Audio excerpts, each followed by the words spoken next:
शेतकऱ्याच्या दृष्टीने म्हणजे सगळ्यात जो फायदा आहे किंवा केंद्रबिंदू आहे शेतकरी आहे.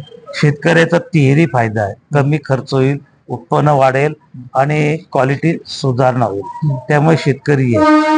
त्याच्यानंतरचा जो याच्यातला घटक आहे तो जिनर्सचा आहे. आज भारतामध्ये किंवा महाराष्ट्रात म्हणा खानदेशमध्ये जिनिंगची संख्या जास्त आहे, कापूस उत्पादन कमी आहे.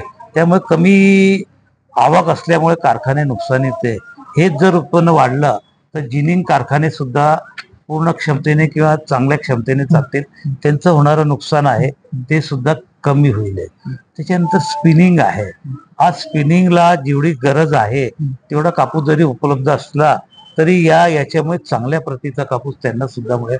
चांगल्या प्रतीचं त्यांचं सूत निर्मिती होईल आणि त्यांनाही म्हणजे स्पिनिंगलाही फायदा. त्याच्यानंतर टेक्सटाईल इंडस्ट्रीला लॉंग स्टेपल जो कापूस लागतो, चांगल्या प्रतीचा कापूस लागतो, तो भारतातच त्यांना उपलब्ध होईल. त्यामुळे त्यांचाही खर्च वाचेल.